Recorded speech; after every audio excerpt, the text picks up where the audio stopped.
We are holding this hearing in our hearing room at 1 Center Street. And we are also holding this hearing via Zoom to allow the public to participate remotely. And we also have one commissioner participating remotely, Vice Chair Bland, who is in the meeting as well. And if anyone would just like to watch the proceedings, you may do so at our YouTube channel where we're live streaming the meeting. With that, I'll turn it over to Corey Harala, our Director of Preservation, to take us through the afternoon session. Thank you, Sarah. We'll start today's Preservation Department agenda afternoon session with public hearing item number 6, LPC 24-00307. This is an application for a certificate of appropriateness in the Borough of Manhattan, block 584, lots 26 and 27, 38 to 42 Commerce Street in the Greenwich Village Historic District. This is a brewery building built in 1836 and converted to a theater and apartments in 1924, and also a house built in 1858. The application is to modify entrance infill, replace a window and sidewalk paving, and replace and install signage.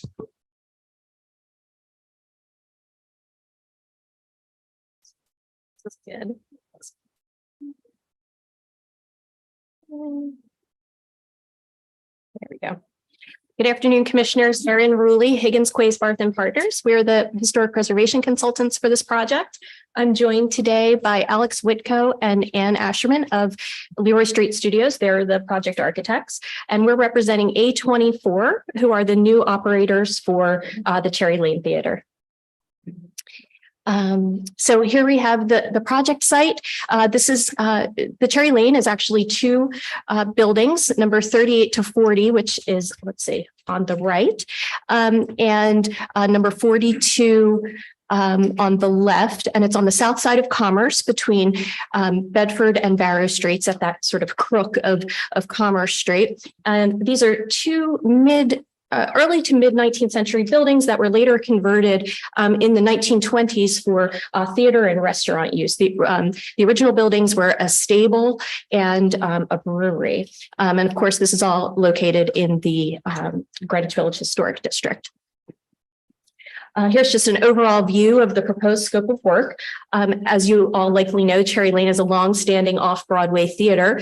It's recently changed hands, and A24 will be the operator. It will continue to function as a live theater venue, and it will also host screening events in the theater space.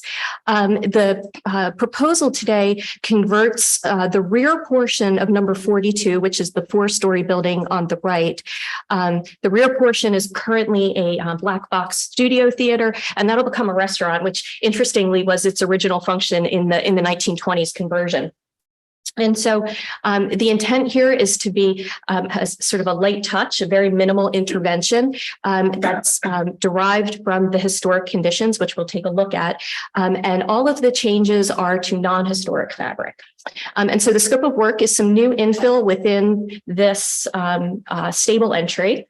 A new window in this location to replace an existing vitrine, new poster boxes flanking the theater entry, recladding this existing canopy, and some new signage associated with the rebranding of the theater, and then adding a consistent finish to all of the ground floor infill. So here is the existing condition. On the left, we're looking east. So number 42 is in the foreground, and the theater building number 38 is at the rear, and looking in the opposite direction to the west in the right-hand view. And so most of this infill is a result of a 2005 commission-approved project. And so the signage, all the red infill, that's all dates to that 2005 alteration. And that was designed by Mitchell Kurtz at that time. And so here are just a few views of the existing condition. Within that former stable entry, you have the box office and glazed infill where you can see beyond into the rear of the building. This vitrine that I mentioned will be replaced by a double hung window, and then an existing poster box here adjacent to the theater entry. And then an oblique view sort of giving you a sense of the recess within the masonry opening of the existing infill.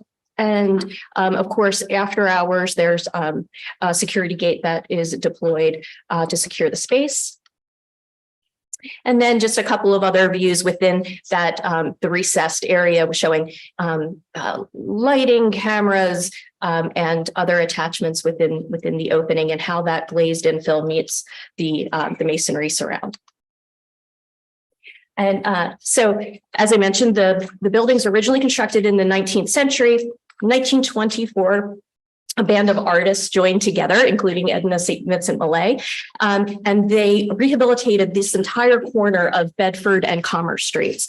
So you probably all know Edna St. Vincent Millay's house. It's the narrowest house in the city on Bedford Street. That was all part of a residential rehab, of which the theater and restaurant were a part. So we see on the left, the theater building. On the right was a restaurant at the ground floor. And so that former stable entry was an open courtyard, and the restaurant was in the back of the building. In the 1920s, when they opened this up, they created a light well between the two spaces. And then up above were studio apartments for the artist community. And so I think that these two vignettes give you a really good sense of the spirit of the place that is really an inspiration for this project. Here, just an overall view of the existing overall elevations, but I think a better place to talk about the scope of work is here. So starting from the westernmost bay, here is the stable entry with the new proposed infill. We'll talk about this in detail, about the sort of intent of the infill and the form of it. There are a couple of small scale signs and light fixtures that'll be managed at staff level. Here's that double hung window. This will also operate as the box office. The new poster boxes, and again, that consistent black finish at the building plane painted elements. And so the inspiration is this 1930s view of the theater. The 2005 approval ultimately based the design of the theater entry on this scheme. And so taking this photograph, we looked at the palette, that sort of dark, consistent palette between the elements, and also the former poster boxes, which are narrower and slimmer in profile than what exists today. And of course, our proposal on the right.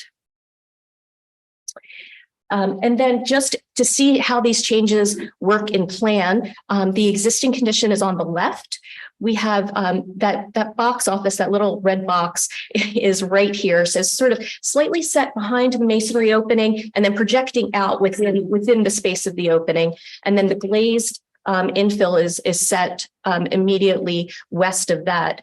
So you pass through those doors, there's a lobby, and this would take you to the existing black box theater over here. And so the proposal is to have the new infill extend behind the masonry. So really opening up the entry sequence here to recreate the former stable entry, and the aesthetic approach of the 1920s and 30s restaurant infill. There's a glazed entry door that's set significantly back, and then that curved form sort of leads you back to what is now, this is the proposed restaurant, and it creates a new lobby entry for the theater as well. And so here we have just a couple of historic views showing the conditions all after the 1920s interventions. And so what we have is that open courtyard of the stable. And I mentioned, it's a little hard to see here, but I mentioned that light well that's between the front section and the rear section of the building. And in the two views on the left, you can see the lights washing down on the wall of the rear section of the building. So there was this transparency and openness to the expression of the building. And on the right, you get a sort of glimpse of how the infill within the opening appeared, and it was a multi-light doors and windows. This was the sort of lobby entry that took you up to the studios above. But there's this texture from the multi-light doors, the exposed brick, all of that is in conjunction with the transparency is really what's driving the proposal today. And here we see the proposal in detail So new bluestone paving along the front of the building that takes you into that open vestibule. The curved wall sort of gently sloping back. And this is a soft green glazed brick tile and set vertically. And so it's picking up on the scale and texture of the brick, but differentiating itself. And I think that, you know, in terms of the intent here, the palette is meant to recede, differentiating from the red, but really to become sort of a background element extending back into the space. And then all of the glazed infill around that give you these deep views into the new lobby and restaurant area. A view looking in the other direction. There's currently, I think in the existing conditions, we saw a sign attached here, and we're proposing another sign. It will likely be for the restaurant there. And of course, after hours, there's a need to secure the open vestibule. Proposal is this finely crafted grill that maintains all of the transparency into the site in the evening, but has enough of a design character that we think warrants its location and presence within the primary opening. The section, just to give you a sense of the recess, I think in the existing condition, the glazed entry is about 4 feet back. And in the proposed condition, we're setting back that glazed infill 9 feet within the curved opening. The poster boxes will be replaced. The existing poster boxes on the left here are date to the late 1950s, early 1960s. They're pretty substantial, both in the area that they occupy on the brick pier, but also the sort of projection of them. And they accommodate old system lighting. So, you know, we can achieve lit poster boxes with a much slimmer profile that more closely recalls this historic condition. Again, this is the same generation of photographs that we saw earlier in the 1935 condition. And then just a few details of the proposed poster boxes there. The paving, at some point recently, the existing bluestone was consolidated in front of the theater entry, and it's in very poor condition. So our proposal is to replace with all new bluestone along the frontage of the theater and the stable entry. It'll also continue into these public spaces of the theater and ticket booth lobby. Here's just a graphic to give you a sense of the existing condition at the top of the bluestone pavers. At the bottom, everything in orange is existing concrete. Everything in green is the bluestone, and then the blue are contemporary granite paving that transition between it acts as a threshold between the private space and the public way. And here's the proposal. So it will maintain concrete out along the curb line, and in front of the building, all new bluestone that extends into the public space. And again, just reinforcing that historic progression or procession into the space, that wide opening leading you back into the theater. Here, just a view of the overall palette, the existing brick. These small brass light fixtures that are being managed at staff level, that green glazed brick tile for the cladding of the ticket booth and concession stand, and the infill will be all black aluminum framing and the painted black finishes. And then just to close out, this is the proposal in the context of the existing condition and a historic condition. And as you can see, it very much maintains the spirit of the place and continuing the long life of this theater. With that, I'm happy to answer any questions. Great. Thank you very much. Commissioners, do we have any questions? All right, I don't see any questions at this time, so we'll move to public testimony. We have one person who signed up in person, Jeremy Woodoff.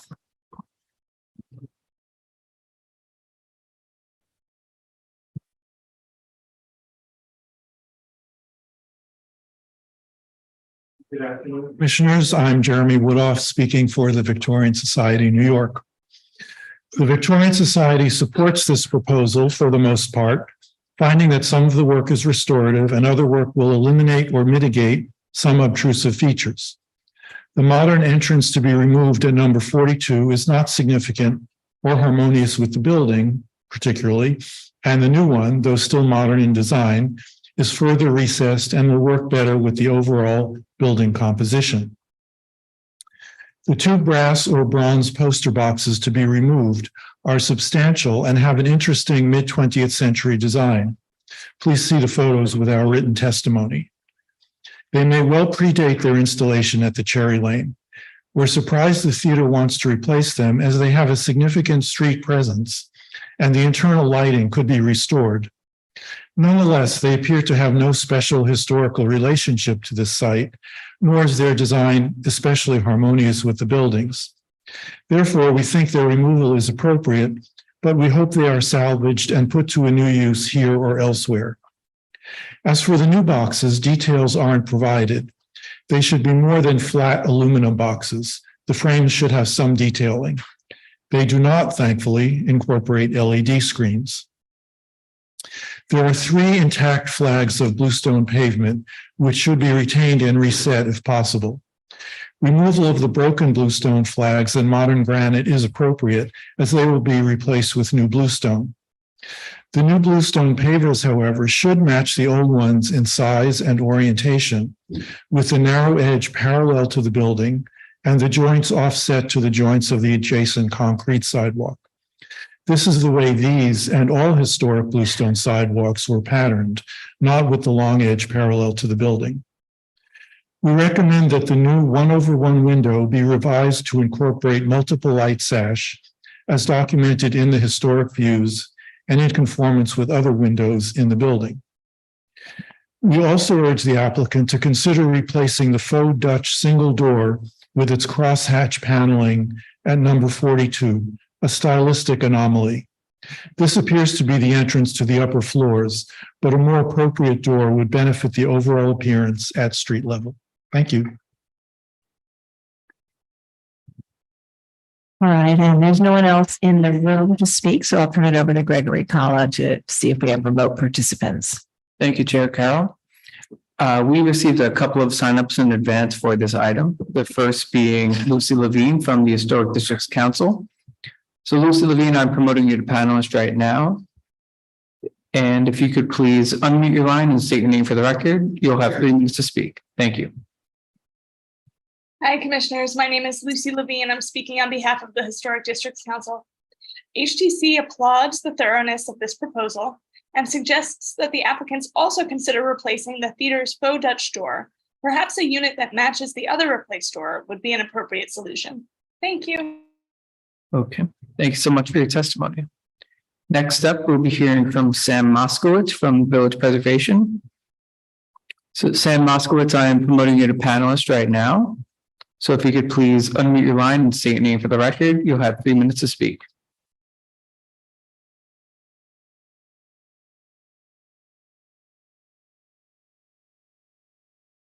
Good afternoon, Commissioners. My name is Sam Moskowitz, and I'm speaking on behalf of Village Preservation. Thank you for the opportunity to testify. Village Preservation commends the applicant team for this elegant design that references historic details at the primary facades.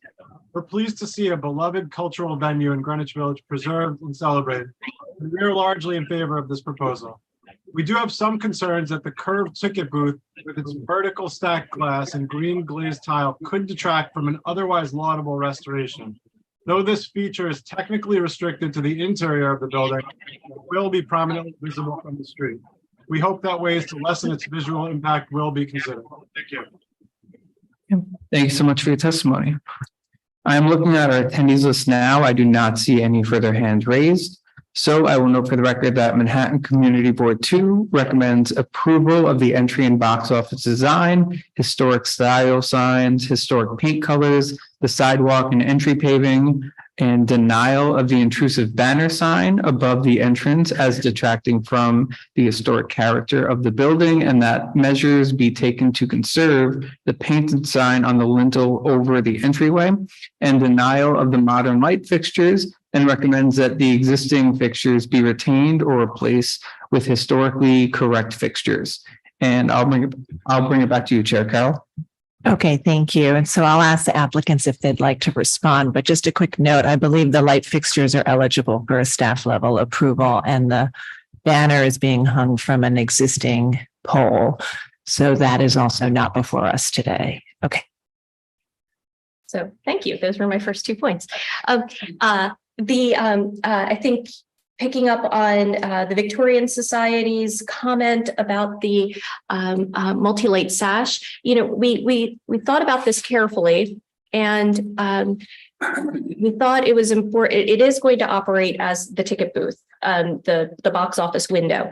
And so, and when you look at the overall composition of the facade, if I can get there, you'll see that there's a vitrine at this far eastern bay, and so it felt like the right solution, given the function of the window, to do a 1/1 operable sash there rather than the multi-light sash, which are on the upper section of the building. There had been a sort of host of different configurations, 6/6, 6/2, and so we settled from a functional perspective and for the continuity of the base for the 1/1 window.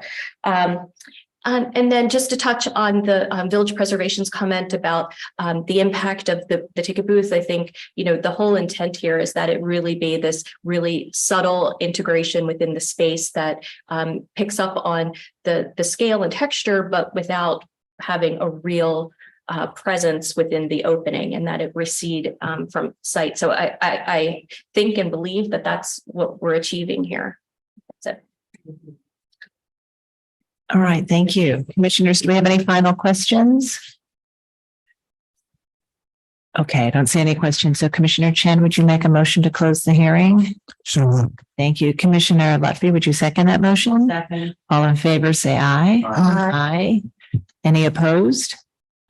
Okay, the hearing's closed, and we'll begin our discussion on these really interesting and historic layered buildings in the village. And the proposal is really, as Erin pointed out, removing non-historic features and installing new features that in some ways evoke historic features, and in other ways are modern insertions intended to recede and relate to the open and entry sequence of the stable entry. So we'll begin our discussion now. Commissioner Jefferson, would you like to start this one?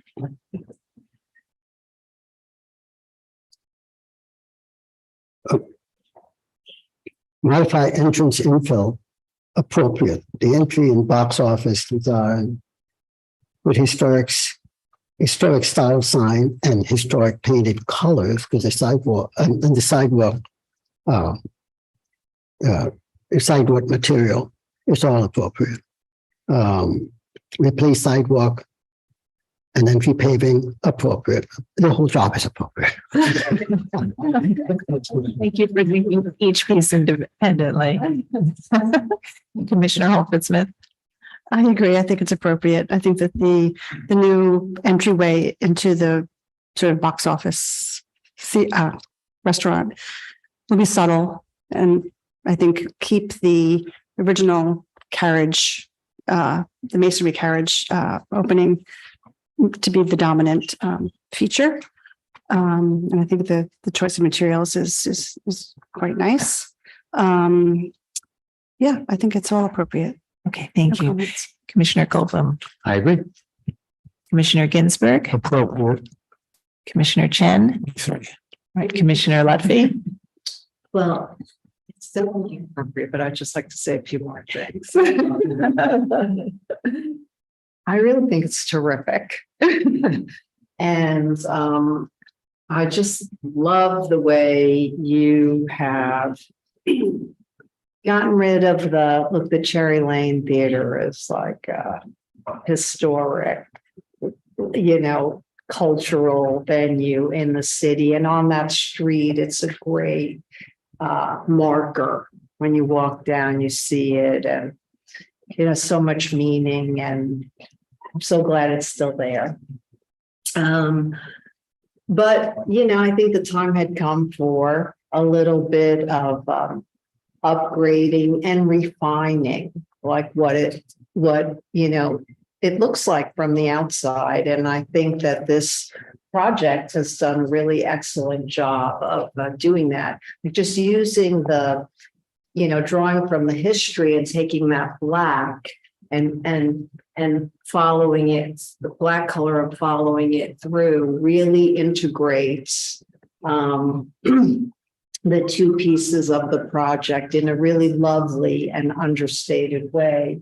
And likewise, I really think recessing the box office is smart. You want to take that transaction off a little bit off the street, even though you're on the street. It's reminiscent of like the old movie theaters, right? That's what would happen, right outside of a movie theater when we all stood in line for like ridiculous amounts of time to see like a Woody Allen movie or whatever. And I think the accent of the green at the base of that works really well. What I'm seeing here with the green, which is extremely understated and lovely, I think is a little different than what I'm seeing on page 21.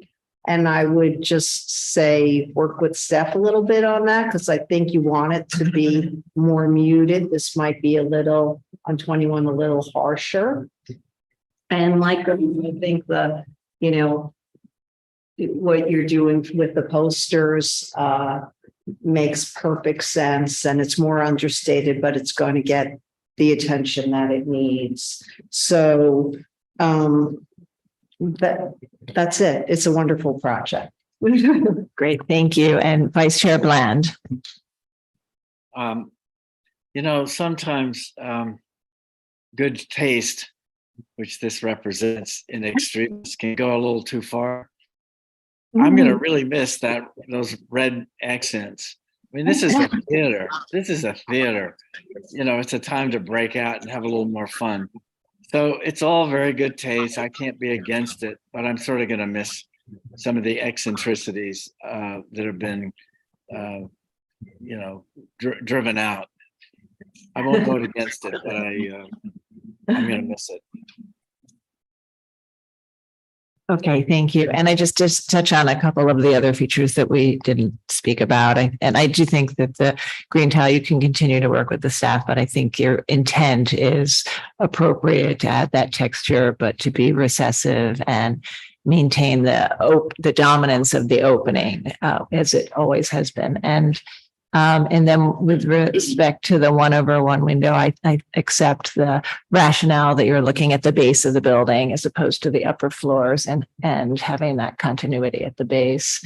And then with the bluestone paving, I think the existing condition, which is really fragmented and in a limited section and deteriorated, I think it's warrants a replacement. And I do think that while it's not laid in the original the pattern, part of the sidewalk is already concrete. And so having this piece of bluestone, which then leads you inside and interacts with the interior and exterior, is fine, is kind of using a historic material, but in a modern interpretive way. So I think that that's appropriate in this context as well for these combined buildings. So I think that covers everything. So with that, we'll make a motion to approve it. Commissioner Jefferson, would you be able to make the motion? LPC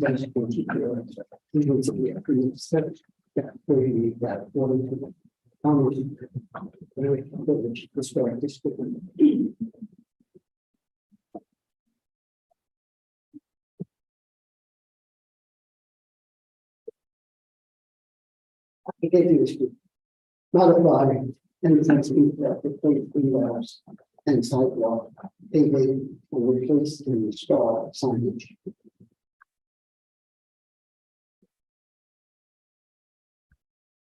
People will not damage or eliminate any significant features.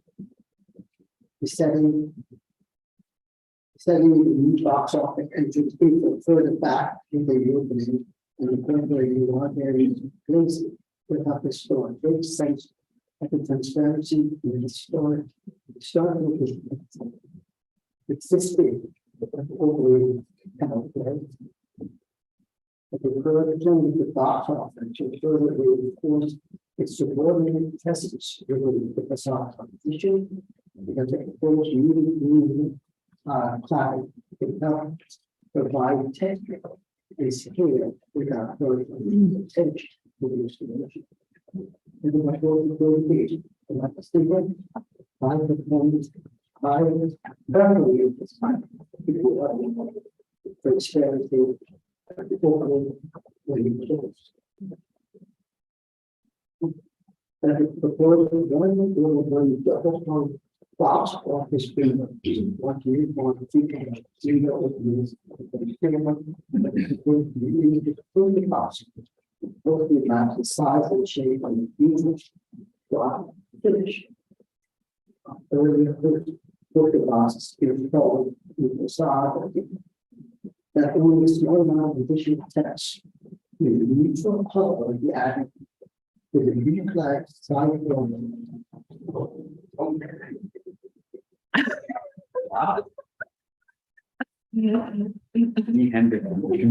Wouldn't see that coming.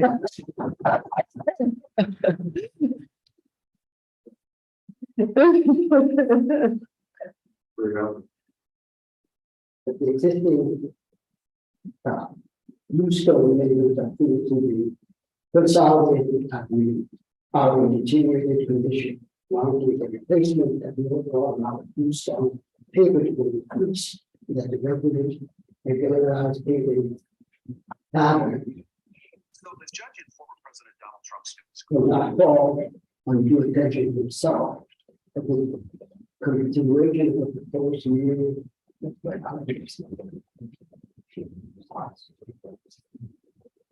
As the overall amount of movement of that, the contribution of the proposed use of pavers from the sidewalk into the box office. That's the real. Without the original reason for spacing the path. But the work will be set forth with the material, historic, adaptive, leadership, building, and that the work will not be trapped with special architectural and historical character. Thank you. And Commissioner Holford Smith, would you second that motion? I second it. Thanks, Mark. Will you call the vote? Chair Carroll, Aye. Commissioner Bland, Aye. Aye. Sorry. Commissioner Chen. Aye. Commissioner Ginsburg. Aye. Commissioner Goldblum. Aye. Commissioner Jefferson. Aye. Commissioner Lefty. Aye. Commissioner Holford Smith. Aye. With 8 in favor and none opposed, the motion passed. That's approved. Thank you. And we'll move to the next item. All right, the next item is public hearing item number 7, LPC 23-08965. An application for a certificate of appropriateness in the Borough of Manhattan, block 794, lot 25, 115 West 18th Street, in Ladies Mile Historic District. This is a neo-Renaissance style department store building designed by Kimball and Thompson and built in 1896. And the application is to legalize the installation of a door without LPC permits.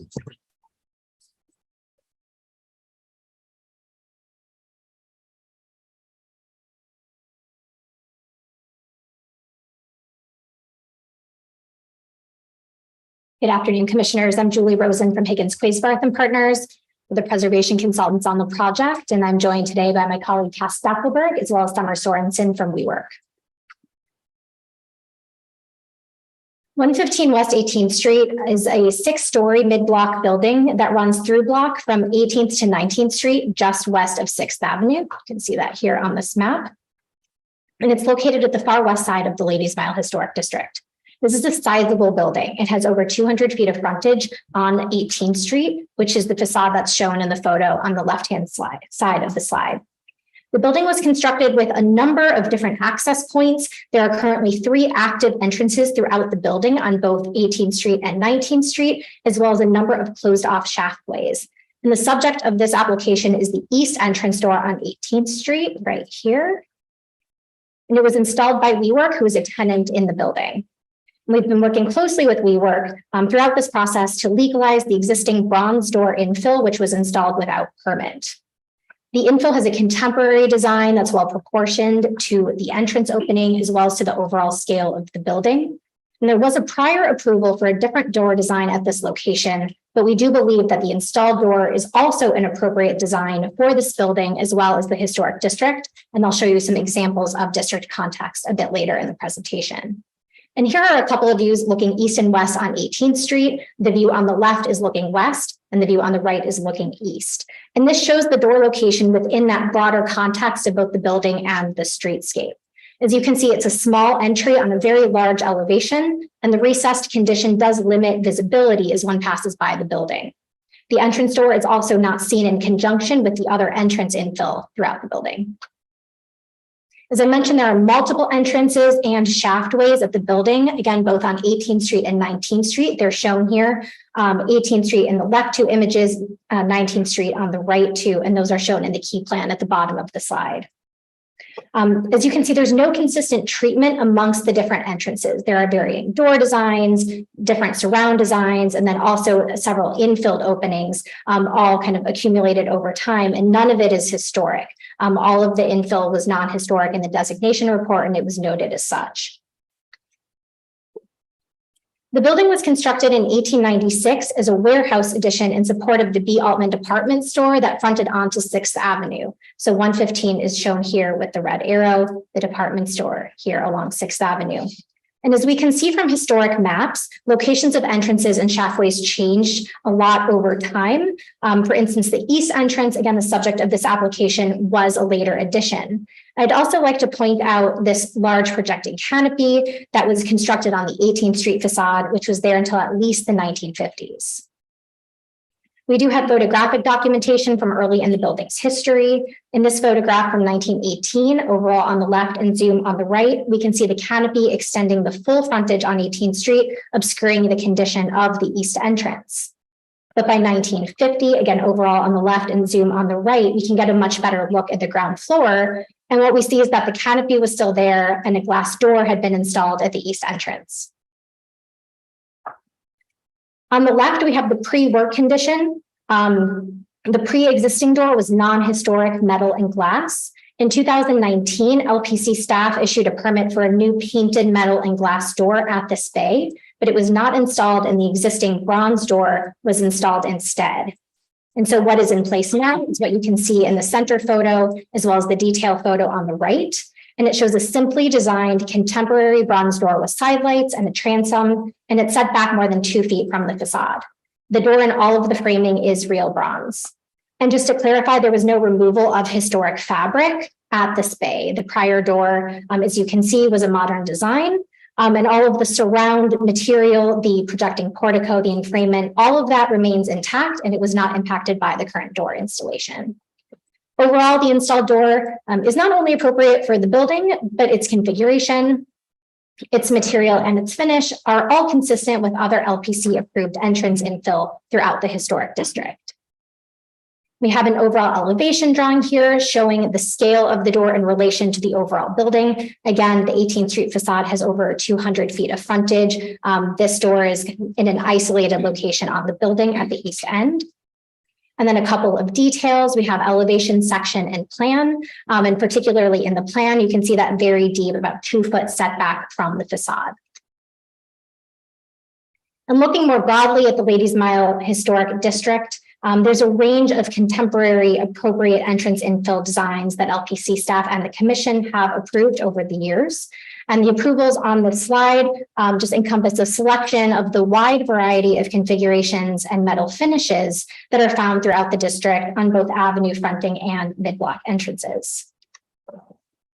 And just returning to 115 West 18th Street, again, we're looking to legalize this existing entrance door at the East Bay, which we think is appropriate to the building and the historic district. And I'd be happy to answer any questions.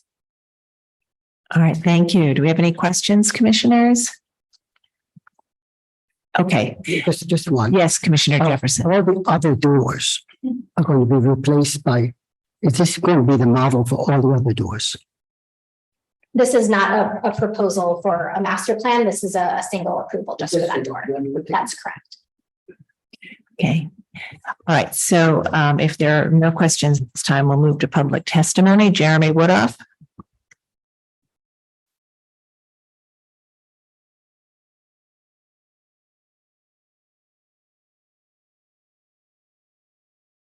Excuse me, I'm Jeremy Woodall, speaking again for the Victorian Society, New York. We regularly point out the importance of entrance doors to the character of a historic building. The entrance is where people most directly interact with the building, and it should announce that the building being entered is someplace special. A door that's historically congruent in configuration, material, and detail will accomplish this. This door, installed without a permit, does not. It's as banal as can be in configuration, material, and details. It does nothing to enhance the building or announce that this is a historic building at all.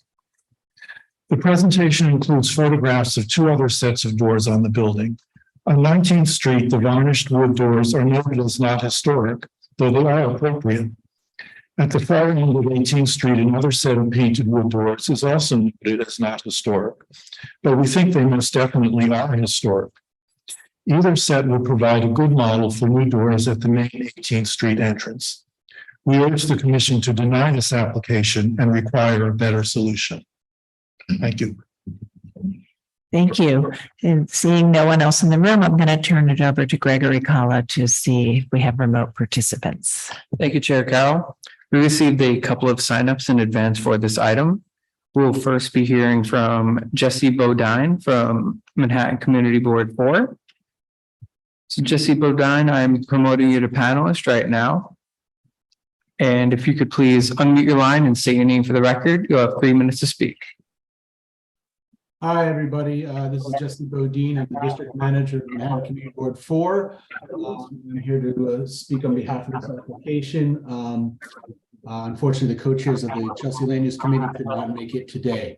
Manhattan Community Board 4 voted to recommend denial of the door replacement at 115 West 18th Street. The tenant willfully disregarded clear instructions provided by LPC. Moreover, the building was lacking in a consistent or cohesive entryway with 3 doorways the applicant showed, each having a different look and feel. CB4 recommends denial of this application and requests that a building master plan be developed before any authorization or legalization can be provided, and that such plan be done in conjunction with a review of the historical context of the district in which it sits. Thank you very much. Okay, thanks so much for your testimony. Next up, we'll be hearing from Lucy Levine from the Historic Districts Council. So Lucy Levine, I'm promoting you to panelist right now. And if you could please unmute your line and say your name for the record, you'll have 3 minutes to speak. Hi, commissioners. My name is Lucy Levine. I'm speaking on behalf of the Historic Districts Council. HDC does not support this proposal. Entrances are the most immediate way the public interacts with historic architecture. Because this door is the main portal to the building, we feel the entrance deserves more thought. The applicant should research the original door configuration and materials and replace this unit with a correct and appropriate door, surround, and transom. Thank you. Thank you so much. I do not see any further hands raised in the attendees list, so I will bring back to you, Chair Carroll. Thank you. I'd like to turn back to the applicant and ask if you'd like to respond. Thank you. Yes, please. All right, a few things to respond to, so I'll go in order as best I can. The first thing I just wanted to respond to the first bit of testimony about is that this building was constructed as a warehouse building. It was an addition. The uses of the ground floor were very different than many buildings that have one primary main entrance. This building has several different entrances throughout both sides. There's no consistency amongst either the entrance surrounds or the infill itself, which is all non-historic. And so I think with this particular building, the idea of kind of looking at each entrance individually as its own thing makes more sense. I know the community board did suggest that we consider a master plan. Again, I think for this particular building, that would not be the right fit. Again, because of the inconsistency and also the distances between doors, you're never really seeing them in conjunction with one another. We've also seen a lot of changes over time at the base of the building. There was not any historic infill at this eastern bay. And so we do believe that this contemporary bronze infill is appropriate for this bay and is also very consistent with other approvals that the commission has issued. I also wanted to just respond to the CB4 testimony, a lot of the discussion was about the legalization and the procedural issues surrounding it. We certainly understood their concerns, but I do think that that came through very clearly in the testimony. And I did just want to clarify that we showed this exact same deck to the community board. We went through all of the district context very thoroughly. And so we do, just want to clarify that. Thank you. Okay, thank you very much. All right, commissioners, any final questions? All right, let's make a motion to close the hearing. Commissioner Goldblum, would you make that motion? So moved. Thank you. Commissioner Holford Smith, would you second that motion? All in favor, say aye. Aye. Any opposed? All right, the hearing's closed and we'll begin our discussion. And I want to thank the applicant for laying out the historic use and typology of the building, how the ground floor works, how the entrances are discrete and different from each other and not seen really in the context with each other. And I think that this is before us because it is not matching a typical historic prototype in terms of its configuration and details. But as the applicant also pointed out, the commission, which would make it eligible for staff level approval, but the commission has approved modern infill at buildings in the Ladies Mile Historic District elsewhere. And so that's something also to think about in addition to all the factors that they stated in terms of why this is appropriate for this particular building. Commissioner Ginsburg, would you like to start? In general, I think this is approvable. The doors are better than what was there. The one thing we didn't see is what the commission approved previously to understand what's different about this, but I don't see any significant issues with it. Okay, thanks. And I think that, in order to get a staff level permit, it would have had to have been probably a set of double doors that matched what we would think a historic configuration or prototype for historic configuration would be. Commissioner Chen? Yeah, likewise, yeah. I think this is an improvement of what is there, and then I can find appropriate. Okay, thank you. Commissioner Lutfi? Yeah, I agree. It's approvable, and it is a bronze door, which is good. I mean, but I don't think it's that distinguished. But it's approvable anyway. And I do, even though, there are a number of entry doors, they're not before us, and they may be for separated and for different uses, but it's not unusual for an applicant to look at their windows and their entries in a totality. And I would personally, as we've heard from us in the testimony, recommend that you do a master plan because this is a nice building, no matter what the original use was. And it would be nice to, think of it in that regard. Okay, thank you. Commissioner Jefferson? I agree, but I do think that I'm always, when I read this at night and I see that it was not approved, I get annoyed. And they're smart people and they should have come and say, they know what to do. So that's annoying. I can approve it, but not happily. Yeah, I agree. I think, we dedicate, you all volunteer a lot. So I think property owners should know to come in and work with us. Commissioner Holford Smith? I agree with Commissioner Jefferson's sentiments, but I think this is appropriate, so I can approve it. Okay, Commissioner Goldblum? Agreed on all counts. And Vice Chair Bland? I'm in agreement. It's an appropriate solution. Okay. All right. So I think we have a consensus here. Commissioner Ginsburg, would you make the motion?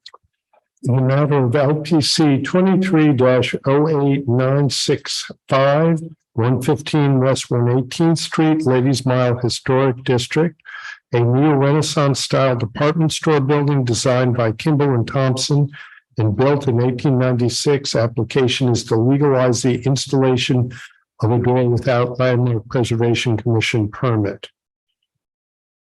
Excuse me. I note that the building style, scale, material, and details are among the features that contribute to the special architectural and historic character of the Ladies Mile Historic District.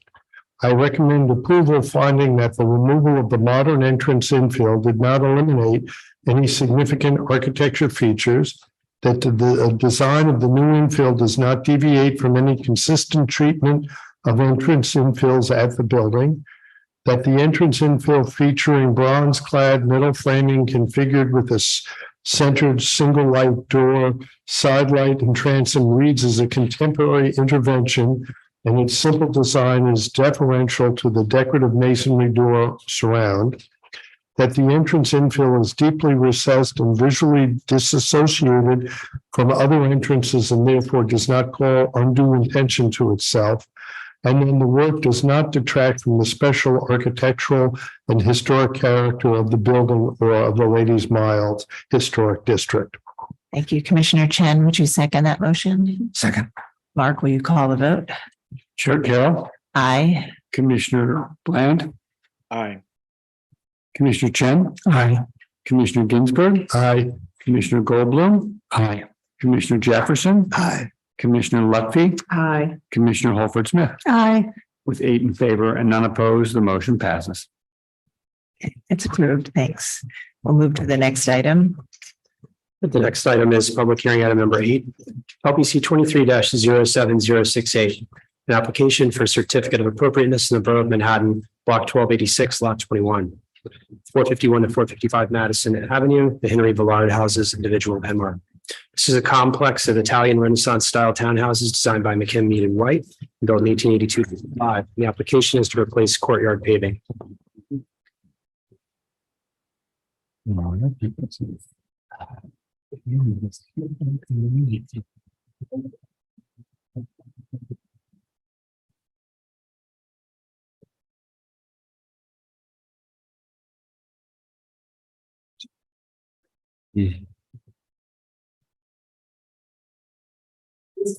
Okay, Richard Untitled, EDG. Hello, welcome everybody. Thank you for welcoming us. We'll be talking about the Lotte Hotel, the Villard houses, specifically for the courtyard. We are the design architects and engineers. So thank you for taking the time. I'm just going to click the mouse here. Start the presentation. Barricades. Excellent. Okay. So this is the building. Most of you probably know it, between 50 and 51st on Madison Avenue, across from St. Patrick's. The Villard Mansion it dates back to Henry Villard having McKim, Mead, White design the building. Just going to flip ahead here. This is a shot from 1885. So interestingly enough, McKim, Mead, White, just a little bit of the background historically, just to sort of bring you into our thinking on the project. It was actually J. Wells that worked closely with Mead to bring the sort of Italian Renaissance to the firm. And so this was a real departure for the firm in this sort of Italianate style, harkening back to Villa Farnese and also Della Carcinera in Rome. And initially, Wells wanted the building to be done in more of a granite style, and it was actually Villard that pushed for the brownstone. And this is what we see today. This is looking at it from across the street into the courtyard, and you can see the courtyard, which is in question here. You can see the central ring, which is grassy, and then 4 quadrants in the courtyard, also grassy, largely to allow the horse and buggy to come in, the roundabout around the villa to drop off, and then be on their way. So again, this is a photo from 1885. So here's some close-ups. This is a little bit later now, looking again also at the courtyard detail on the right. Now we see a little bit later the use of cars in the courtyard. So curb cut, people driving now on up and down Madison Avenue, cars coming into that, being dropped off. The grass is no longer there. You have bollards, and it's a little bit different from yesteryear, from 1885. Again, just some context on the left, the church across the street. And again, here, this is 1938. So jumping back a little bit here, you can start to see some detailing in the courtyard with some paving in the corners, a smaller unit paver throughout the center. Again, retaining that sort of central geometry that we saw in the earlier photo. And then again here, a little bit backed up in the archway. And then again here, you can see both the 1938 photo and the 1885 photo. On the left, you have the pavers, a little bit of a diamond pattern, a smaller hexagonal paver. And then on the right, you have the grassy central piece with the 4 curved portions in the corner, again, grass. There's a bit of an undulation. On the one on the right, you can kind of see a raised portion. One on the left is a little bit smoother.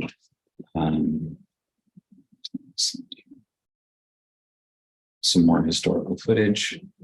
Again, showing cars in the center.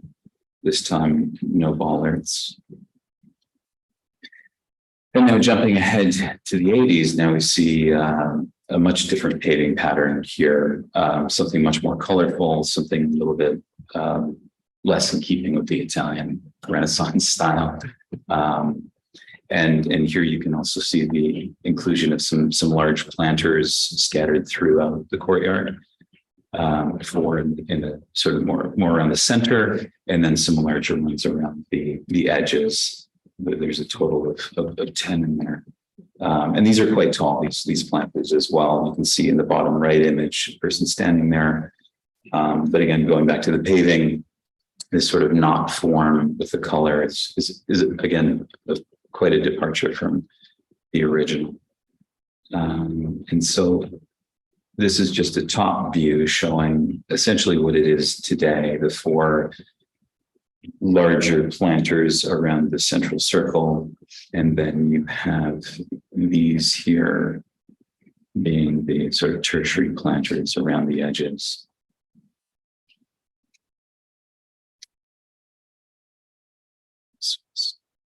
Just informational. And so these are some images from today.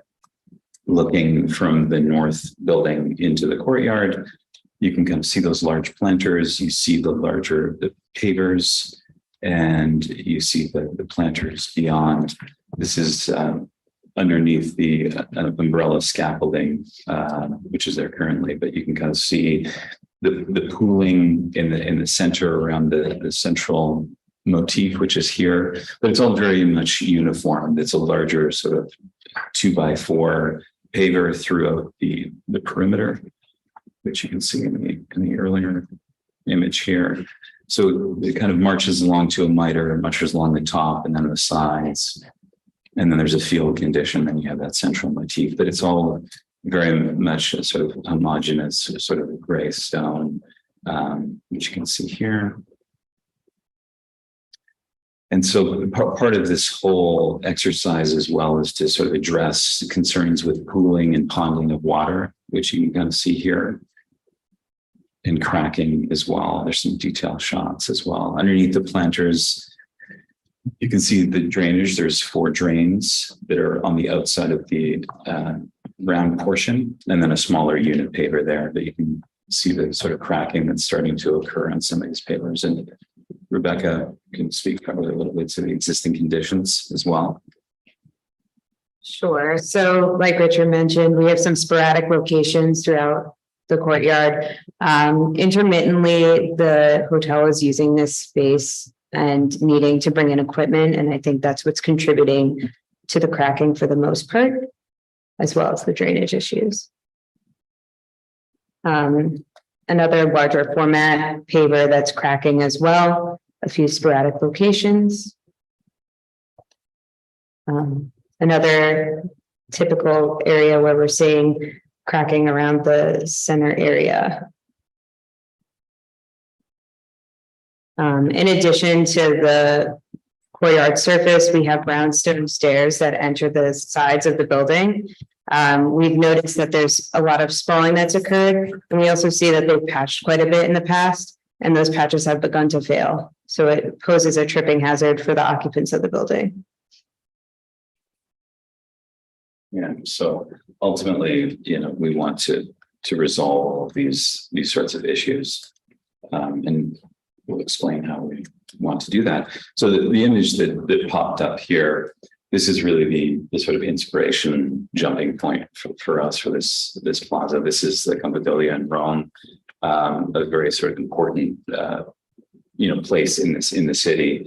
Much like what this courtyard is, it represents a very sort of focus of the city, a very important public space for the city of New York. And so we wanted something that's sort of could harken back also to this sort of Italianate design. This is Michelangelo. It wasn't built in his time, but this was designed by Michelangelo, as with facades, with very interesting geometry that holds the courtyard. I mean, this is a much larger space, so it was sort of looking at this as a jumping off point to use this type of geometry, because a lot of these elements are actually found on the building as well. And so we thought that could just sort of speak to that language a little bit. And so this is our building from above, where we've, again, going back to that 1885 image, looking at the four corners and the central motif to sort of bring that back all in one plane, no ups and downs. So you have the sort of that simplicity, which Wells was really getting at. In this case, it's very much about, perambulation. It's about the pedestrian. It's not about cars moving anymore. It's not about, the horse and buggy. It's very much about your experience as a pedestrian walking down the sidewalk into this very special building courtyard.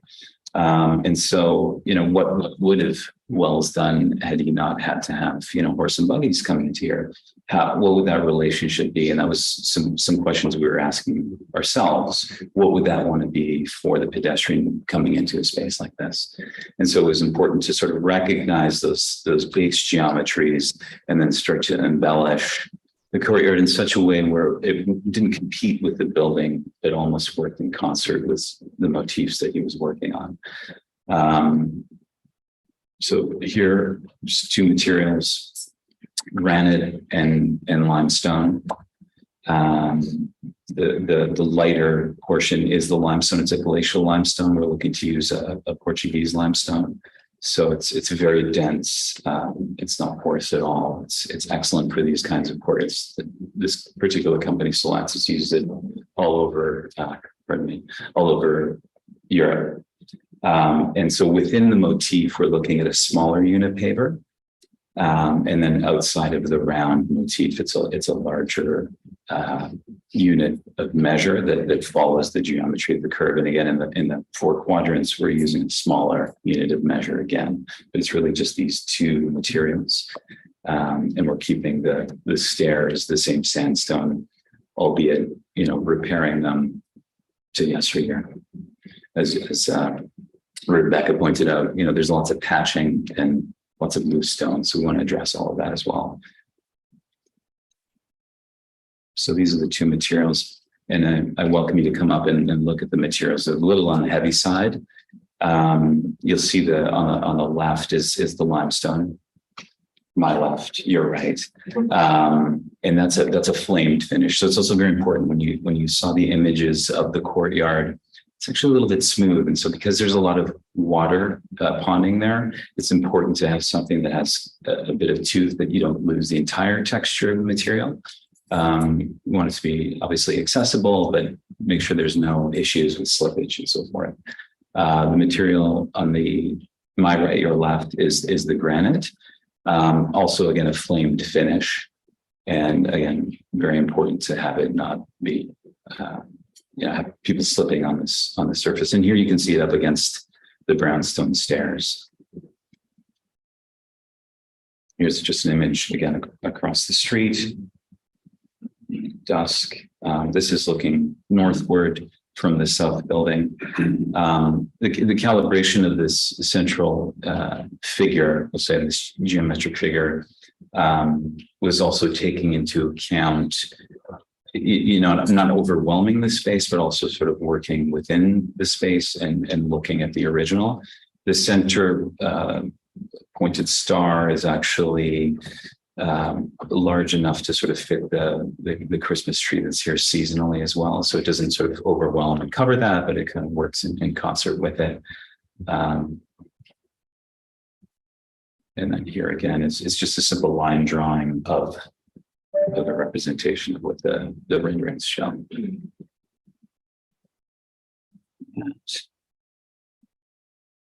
That's really it. Image on the left is existing as we know it today, and to the right is our proposal. Thank you very much. Commissioners, do we have any questions? Commissioner Goldblum? Yeah, a few questions for you. First of all, is the plan here to take up the old stuff, re-level, waterproof, and then put down the new? Yes. Is the base drivable? Do we know that it's structurally sound for that use? We will make it so. You can see in the cracking right now, they do bring boom trucks in there. They do work on some of the elements with hanging lights and things like that. That's going to be fixed by your work. Correct. Yeah, that doesn't represent the thickness of the material. That's just for good. They'll probably be 4 to 4.5 inches thick. Super. Yeah. Second, I mean, is it going to be grouted or jointed or siliconed or loose, open? They do like a polymer. Okay. Yeah. Tell me a little bit about the design. Now, it seems like you're tossing out what's there now. You're not really looking at what was there in the 80s with the marbles. Correct. And you're going back to something, you're saying you're going back to something that's more referent to the McKinney and White Wells design. Yes. How does your design relate dimensionally to the original? In terms of the size of the circle, the size of the outer circles, etc. You know, that's a great question. Our circle is slightly larger than the original. So that your outer, your inner, you're both. So this is fairly similar to what was historically at the four corners.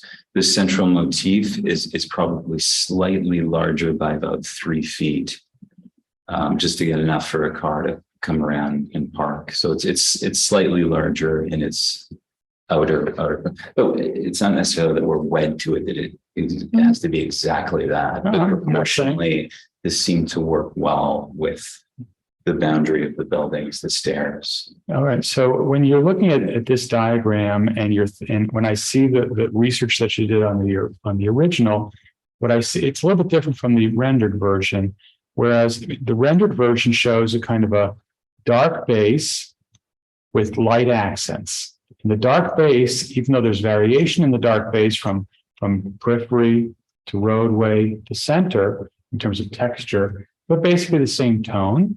And then the accent is the same tone. Whereas the drawing that you showed, the line drawing and the original show a very different tonality for the driveway versus the non-driveway part. And help me understand why you chose that kind of overall dark with kind of a line work accent as opposed to more tonal variation.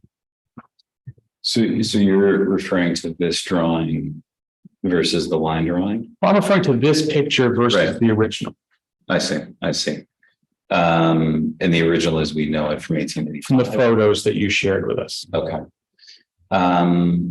Which seem to show a lighter overall tone. A lighter overall tone. Paving. Yes. With a dark center if it was grass and a lighter center, I guess, if it was when it was not grass. Yeah, it was actually it was quite light actually. I think that's because it was a lighter sort of sandy gravel. Right. I can actually put all the way back. So why is from a historic perspective, why is the darker overall tone the right thing?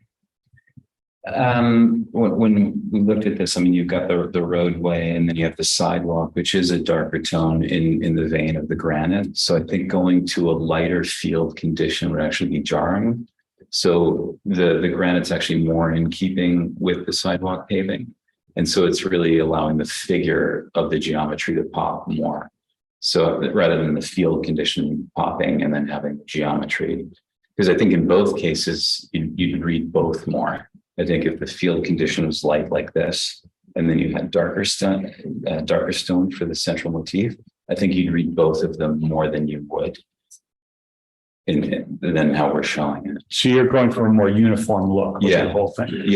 Yeah, because I think you want it to be in concert with the facade, with sort of Italian Renaissance facade, but I don't think you want to go head to head with it necessarily. I think you wanted to reference it to a certain extent, but I don't think you wanted to jump out as much as that I think would. Okay, thank you. Other questions? Commissioner Jefferson? I have one that probably has nothing to do with the appropriateness of this zero, but culture and architecture. And what are you telling us about either Michelangelo or this by using that Michelangelo's Campidoglio? What are you telling us? What are you? I mean, it's a nice thing. I mean, I think it's kind of interesting. Like, what are we? When you look at this, I mean, a lot of these. I give you a little bit of the backstory, and I'm by no means an expert on McKinney. White. I wish I was much more fluent in their work. But from the research that we've done, I mean, the conversations they're having, and Wells was very young and brought this fresh energy, and bringing this sort of Italian Renaissance into the office, and it was really Mead that took that up. And so there's a lot there in the sense that McKim, Mead, and White shaped this city like probably nobody else in many respects. And so I think part of that conversation of, you can imagine the conversations they're having back and forth about what's the appropriateness for this. And so in our minds, it's like, what would Wells have done? What's the conversations Wells would have had if he were, to be involved in this court area process? How would he sort of shape this for the pedestrian versus the horse and buggy, and versus the car? What materials would he use? He was very interested in the piazzas and the palazzos of Rome. And so I think, the Villard houses is an example of that. And so I think, borrowing from the motifs of the building itself and sort of laying it out like this. And I mean, and again, bringing Michelangelo into the conversation, I mean, in many respects, how do you go wrong with Michelangelo? I mean, that's a sort of charged statement, but if we can quote Michelangelo just a little bit in our lifetime, and it's not such a bad thing. Well, thank you very much. Okay. Yes, Commissioner Ginsburg. I have one question, which the predominant dark color of the paving is going to contribute to urban heat island. And I realize this is not directly, but did you look at either reversing the colors or doing the two materials or something where it was a lighter color, just because this is going to be very hot? We did look at it a little bit, and then also just some sort of feedback that we got, both from the community board and also just from different stakeholders and things like that. Also just the way it's situated. You've got the tower behind it that's 70 plus stories.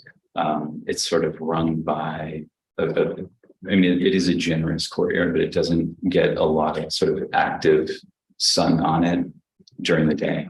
So we didn't think it would be that much of an issue with sun angles. And I didn't share any of the sun angle studies and things like that, but it's a very good point. This particular one didn't necessarily fall in that category that would make that a serious issue for us. Thank you. Okay. Yes, Commissioner Hoffman-Smith. So for the central design, you're using small scale granite pavers and then perimeter as well. But for the main field, you're still using pretty large size granite pavers. Are you concerned about the cracking? Because you see the cracking that has occurred in the existing. Correct. And that was a function, I think, of thickness. Yeah. Those ones are probably under 2 inches. The ones that exist. And you have the depth to go to a deeper. We do. Yeah, we do. Yeah. These are much thinner. And so we would propose something that's drivable in the 4-inch plus range. And we thought, just to sort of differentiate, have it tighter on the central portion, they would probably be 2 by 4, but in an arch following the sort of central motif outward.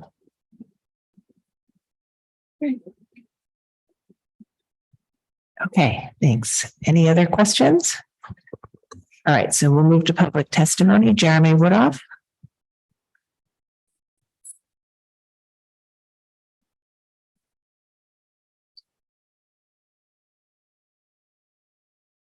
Jeremy Woodall again for the Victorian Society, New York.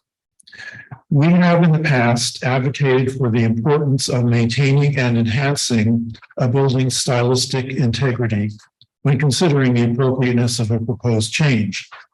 To thine own style be true is the brilliant motto of the Old House Journal. We can hardly imagine a more stylistically appropriate proposal than this one, shamelessly adapting the pavement design of a world-famous Italian Renaissance piazza in Rome to use in an Italian Renaissance revival plaza in New York is, in our view, perfect. Thank you. Thank you. And is there anyone else in the room who would like to speak on this item? All right, then I'm going to turn it over to Gregory Kalla to take us through the remote participants. Thank you, Chair Carroll. We did not receive any additional signups for this item. I'm looking through our attendees list now and I do not see any hands raised. So I will just note for the record that Manhattan Community Board 5 recommends approval, and I'll bring it back to you. Okay, thank you. So we've had supportive testimony. I don't know if there's any final statement you'd like to make before we begin our discussion. I think so. Okay, and commissioners, no final questions?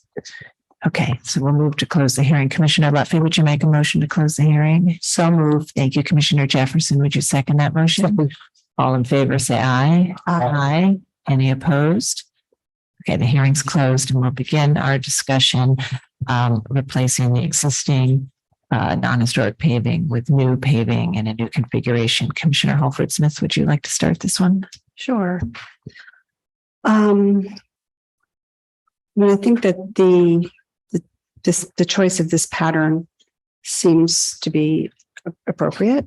I am concerned about the darkness of the black granite and the contrast to the limestone. I think historically this courtyard has been of a light material. And I think that given the darkness of the brownstone and the fact that it is sort of a kind of a dark courtyard, I think the dark granite is going to be a little oppressive. I'm also a little concerned about the large size of the pavers, not only for the technical aspect, but also because the original design, several of the original designs had much smaller scale pavers. I think that might be a way to go, maybe reversing the colors or picking up or restudying the granite so that to lessen the contrast, maybe. Yeah, maybe a lighter granite. Okay. All right, Commissioner Goldblum. Thank you. There's no more important landmark in the city that kind of represents the golden age than this complex. And I've always thought that the plaza was that the project kind of, in its approvals, I wish we had a second crack at it. Let's put it that way. I think that it's kind of sad in some ways that it feels so in the shadow of a rather uninspiring larger building. But that's water under the bridge. But I'm not a fan of this proposal. I think that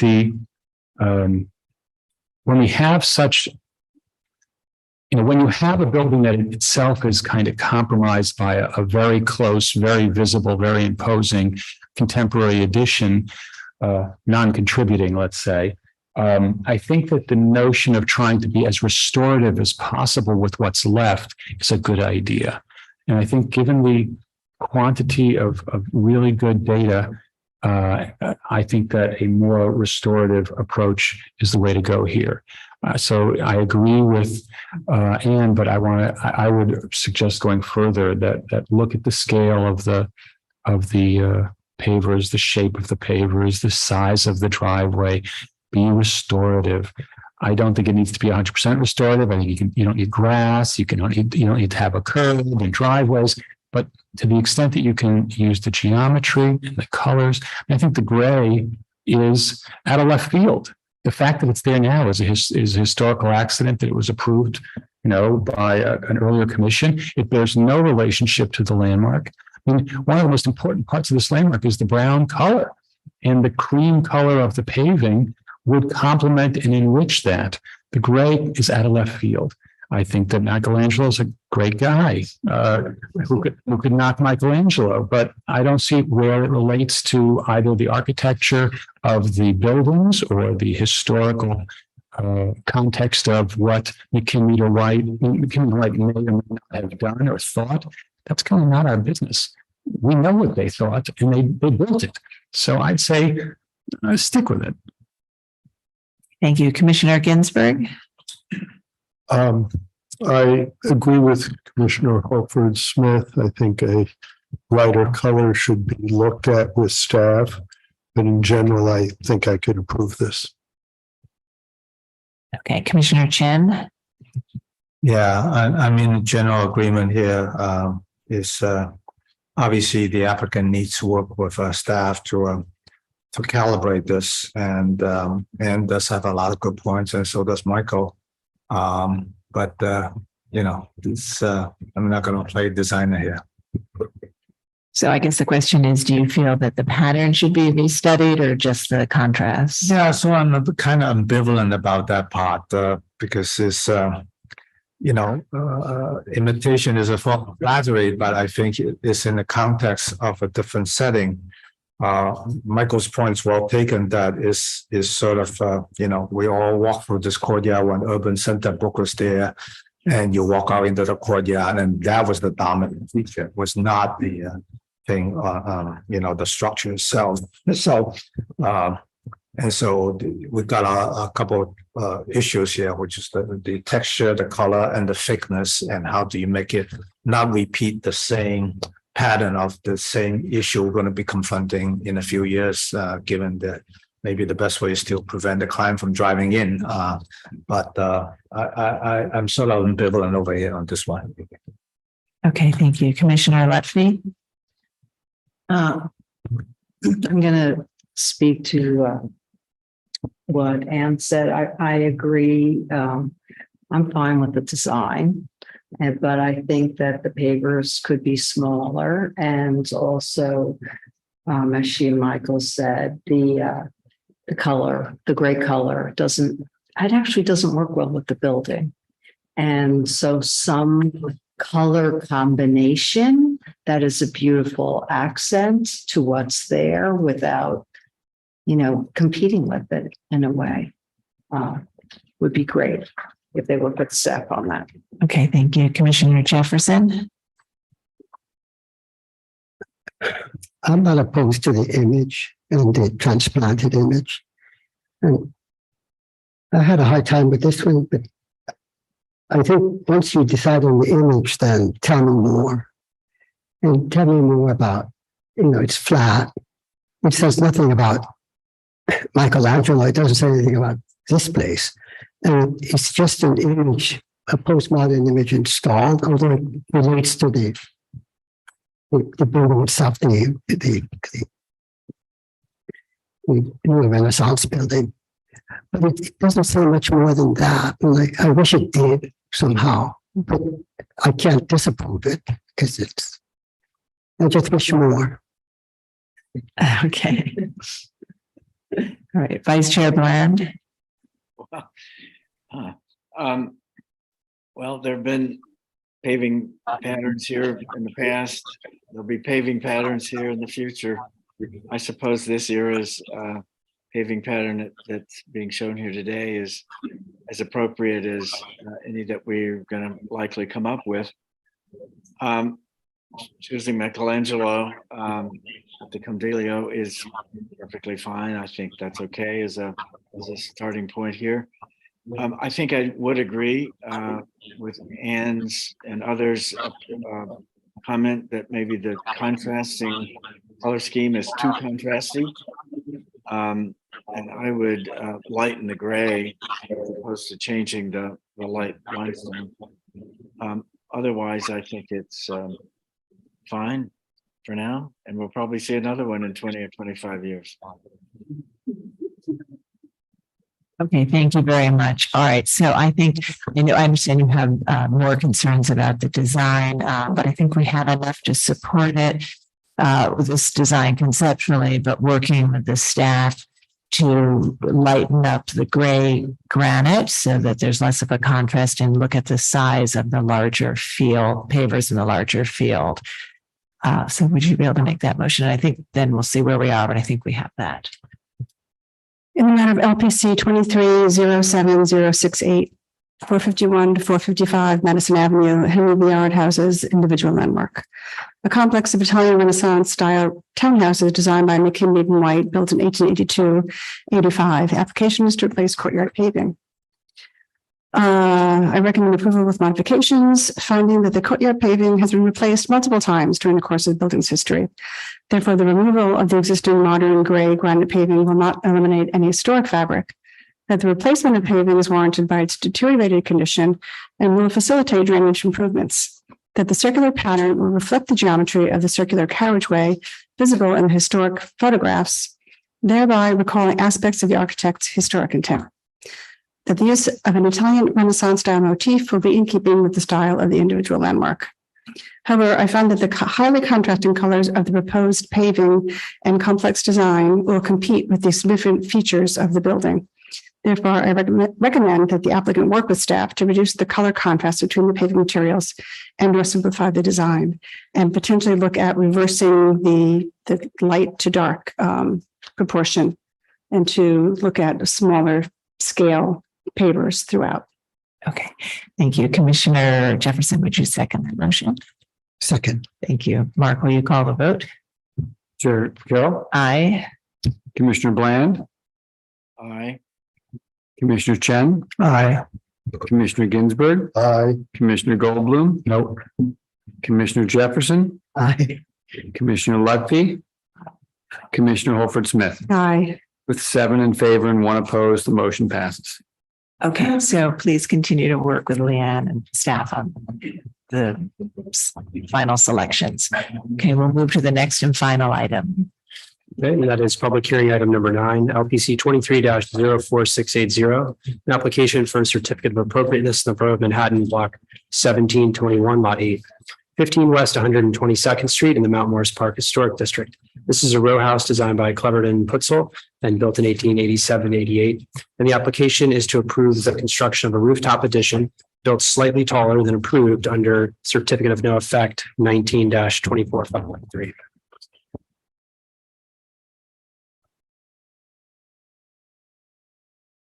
Good afternoon, Commissioners. James Russell, LPC Preservation Staff. Good. Located within the Mount Morris Historic District, 15 West 122nd Street is the row house in this photo, fourth from left with the canted oriole. The row house is located on the north side of West 122nd Street, almost mid-block between Malcolm X Boulevard and Mount Morris Park West. The application is to approve the construction of a rooftop addition built slightly taller than the approved under a staff level permit with subsequent amendments. The permit approved constructing a 10-foot, 6-inch tall addition at the roof, set back 17 feet from the street wall, clad in stucco with a gray finish, and featuring aluminum and glass window and door assemblies, installing steel dunnage and 3 HVAC units at the roof of the 4th floor addition. And extending existing chimney flues at the roof to be 3 feet above the rooftop addition, and installing non-combustible pavers at the roof, installation of metal railings at the roof and 1-story rooftop addition, and the vertical extension of the existing chimney flues to be 3 feet above the rooftop addition with a brushed metal finish. As built, when measured from the midpoint of the sloping roof, 27 feet from the cornice, the height of the addition from the original roof level to the new finished roof level is 10 feet, 10 inches, which is a total of 4 inches taller than the certificate of no effect stated. Additionally, the parapet curb is 6 inches, bringing the total height to be 11 feet, 4 inches. These measurements were confirmed twice, the latter time being with LPC Council on April 5th, 2023. Sorry. As built, the addition is not visible from any public thoroughfare. This is the mechanical enclosure, 42 inches tall on top of the rooftop. Everything has been confirmed. And let me just get there. As built, this addition is not visible from any public thoroughfare. As shown on slide 4, the approved drawings showed a dog-leg extension of the neighbor's chimney to be set back 14 feet from the addition for a total of 30 feet set back from the cornice, where they could rise about 3 feet above the finished roof surface to be around the same height as the existing mechanical screen.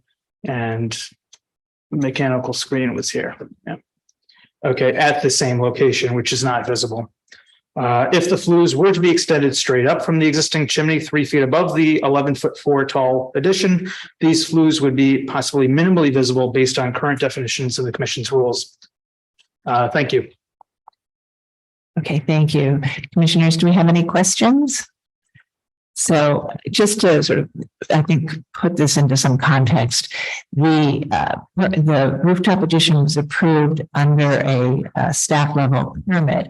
And the rules that allow for a staff level permit require that rooftop additions be below 11 feet from roof to roof. As constructed, it is 4 inches taller than that. So 11 foot 4 inches at the height of the parapet around the roof.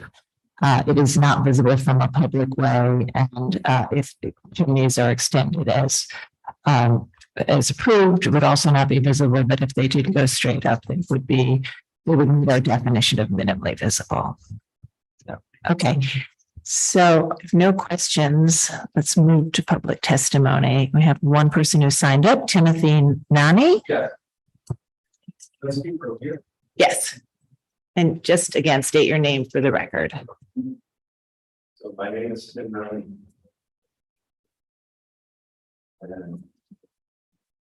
My name is it's on. My name is Tim Nani, and I'm an architect. Okay. I'm an architect, and I am representing the western neighbor at 17 West 122nd Street. I'm a little bit confused. Am I allowed to ask for a clarification before I get my 3 minutes? So what you can ask a question within your 3 minutes, and then it will be addressed afterwards. After all of our testimony. Some clarification on the height, because I sent an email testimonial. I sent a lot of information, including that there was an erroneous or a bad final inspection, construction inspection from the building department, where they used the wrong plans that were 3 post-approval amendments out of date. I sent that, but the essence of my complaint regards the height, which is actually higher than 11'4", and I can prove it, but I have presented stuff. But aside from that, the chimney extensions were never built. The final construction inspection at the DOB, the drawings and all of the notes on the plans and the sections show the chimney extensions. The chimney extensions were not built. The chimneys must be 3 feet taller than the addition, which is 11'11" from the midpoint, as measured from the midpoint by the LPC rules relative to the midpoint of the roof. Since the roof slopes up, it's 11'11". It's 11'5" at the midpoint itself. I have photographs, and I did all of this.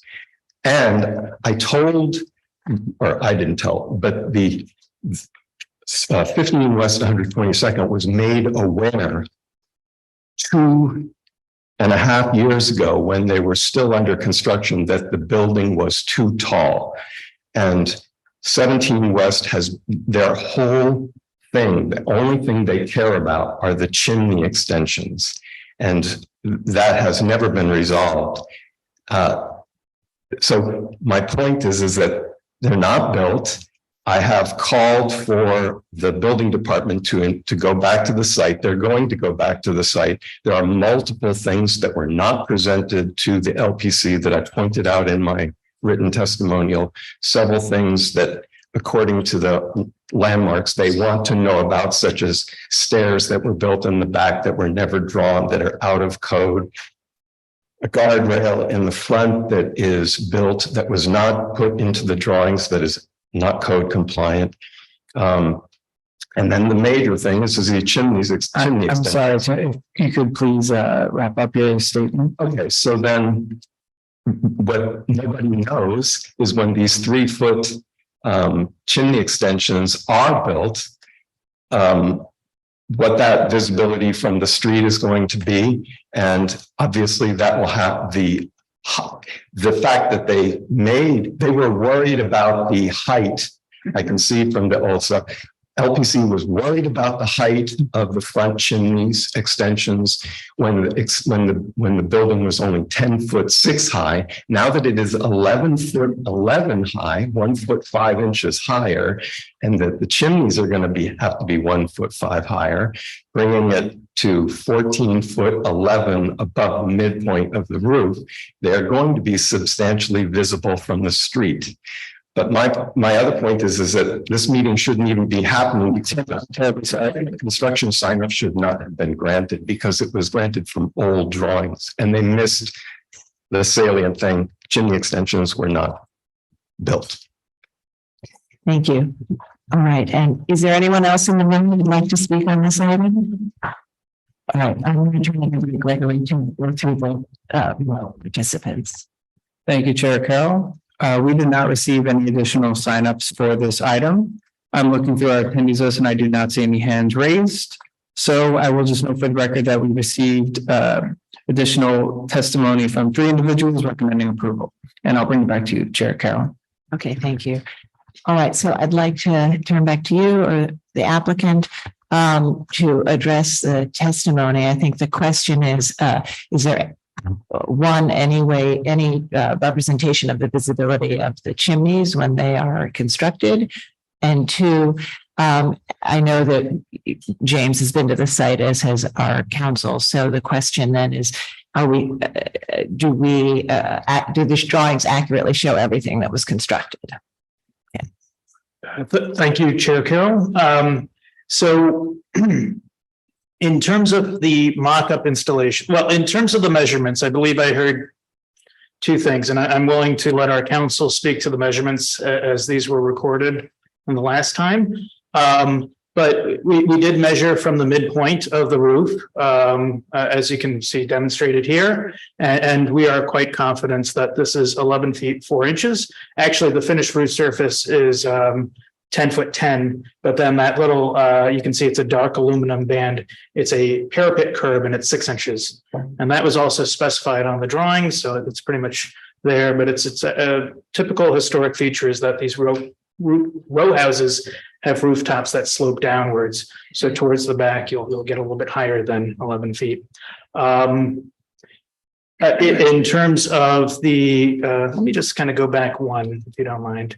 So you can see the at least on the drawings, you can see some flue extensions there. What these don't show is the mechanical railings. You can see them as the midpoint or a little past the midpoint of the addition. And again, we have a 42-inch tall mechanical enclosure. We are quite confident, having visited in December and April when there were no foliage coverage, that the mechanical enclosure is not visible. And I'll just confirm what James said. We were very careful measuring midpoint, and we came up with the rooftop addition being 11 feet 4 inches, and it's not visible from any public thoroughfare. And we think, based on the rules, when the flues are built and the 2 options, either keep angling back or going straight up, they will meet the criteria for staff level approval. Okay, thank you. Commissioner Ginsburg. Yeah, is it true the flues haven't been built and you've been signed off by the building department? That's correct. The flues have not been built. Thank you. So they're to be built still. And we do have a representative of ownership present, if you'd like to speak. Is there anything you'd like to say before we close the hearing? The Just come up and state your name for the record. My name's Paul Babbage. I am one of the owners of this building.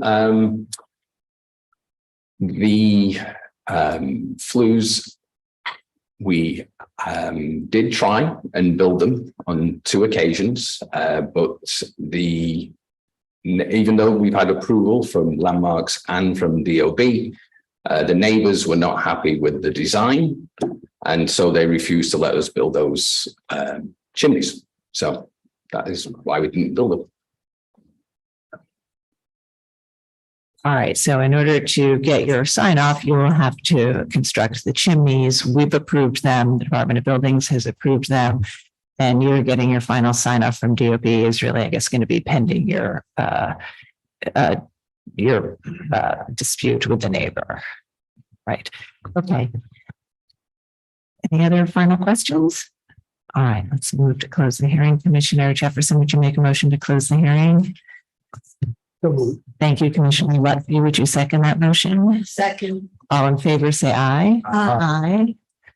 Any opposed? Okay, the hearing is closed and we'll begin our discussion. And so this is a proposal for a rooftop addition that is before us because it exceeds the height that the staff is allowed to, is authorized to approve by 4 inches, but otherwise meets the rules for a staff level approval in that it's set back from the front and back facades and it's not visible from a public way. And the chimneys will either be not visible if they're sloped canted back or will be minimally visible on meeting our definition if they go straight up. And that is all pending final construction, final, private matter that has to be resolved and then final sign off from the Department of Buildings. But for our purposes, we're just looking at the approval of the addition in the first instance. So Commissioner Goldblum, would you like to start this one? Thank you. This is a really nice way to end the day, I think. I think because it shows me a few things that are nice. Number one, I like the fact that esteemed council's getting out there and measuring things, and that staff has absorbed the lesson of measure twice, sanction once. I think it's great, and I think that it's a kind of an exemplar of this is serious and people get pissed about these things. And, it matters. What seems kind of trivial to some, for others is a big deal. And I think it's great that we're taking it seriously and that everybody is doing the same. I think that stepping back from our lofty vantage point around the table, the focus has to be on visibility and whether we would have permitted it anyway.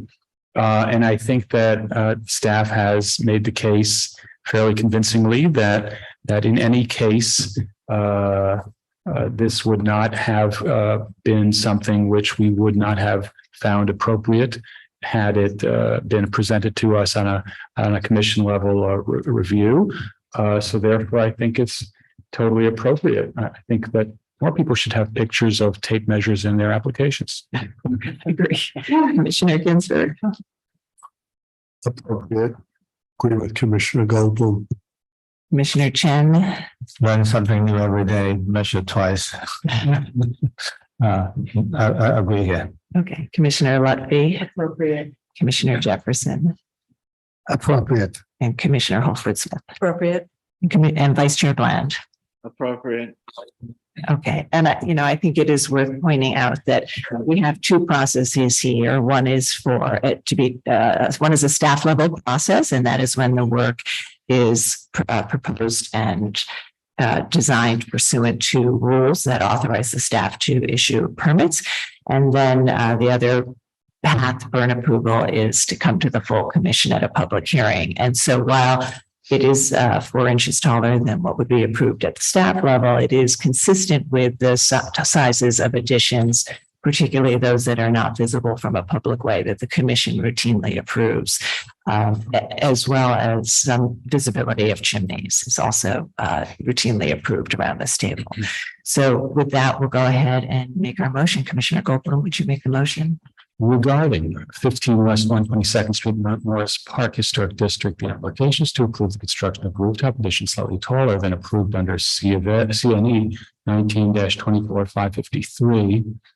I know that the building style, scale, materials, and details are among the features that contribute to the special architectural and historic character of Mount Morris Park Historic District. I recommend approval finding that the work did not eliminate or damage any significant architectural features, that the as-built condition is not visible from any public thoroughfare, that the rooftop addition is set back substantially from the front and rear sides, thereby maintaining a sense of the building's original scale and massing of the simple design and materiality of the rooftop addition, featuring neutral colored stucco cladding and multi-light doors, is in keeping with rooftop accretions found throughout the historic district, and that the work does not detract from the special architectural and historic character of the building or the Mount Morris Park Historic District. Thank you, Commissioner Ginsburg. Would you second that motion? Second. Mark, will you call the vote? Chair Carroll. Aye. Commissioner Bland. Aye. Commissioner Chen. Aye. Commissioner Ginsburg. Aye. Commissioner Goldblum. Aye. Commissioner Jefferson. Aye. Commissioner Lutfi. Aye. Commissioner Holford Smith. Aye. By a vote of 8-0, the motion passes. Okay, so that's approved. Thank you. And that concludes our day. I want to thank everybody who participated in person and remotely, and thank all of you commissioners, as always, for your hard work and thoughtful comments. And especially thank Vice Chair Brand for attending remotely from your vacation. Thank you so much for your commitment. Have a great day, everybody.